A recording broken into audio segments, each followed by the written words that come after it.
ওরে বাবা, এত ফল, মাছ, দুধ আনার পয়সা এলো কোথা থেকে?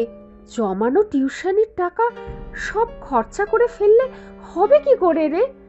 আর টিউশনির টাকা দিয়ে এত কিছু তো সম্ভব হবে না। টাকা কোথা থেকে পেয়েছিস বল মিষ্টি? ও মা, এই টাকা আমাদেরই, সত্যি বলছি। আমার সেলাই করে যা হয়েছে এতদিন, তা তো তুই সেদিন কলেজে ফিস ভরালি, আর কয়েকটা বইও কিনলি। টিউশনির টাকা দিয়ে আমার ডাক্তার ভর্তির খরচ দিলি তবে?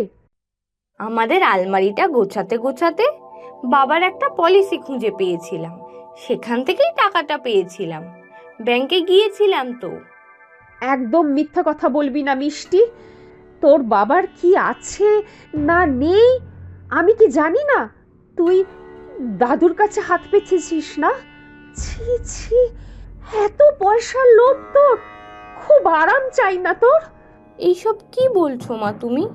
ভুল বুঝছো আমাকে। হ্যাঁ, আমি দাদুর কাছ থেকে টাকা নিয়েছি, তবে ধার হিসেবে, আর সেটা তোমাকে ভালো রাখার জন্য। ছোটবেলায় বাবাকে হারিয়েছি, তোমাকে হারাতে চাইনি। তোমাকে ছাড়া আমার কি হবে সেটা তো ভাবো একবার।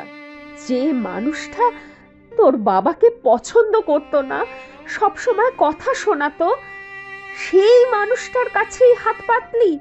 তার থেকে আমার মরে যাওয়ার ঢের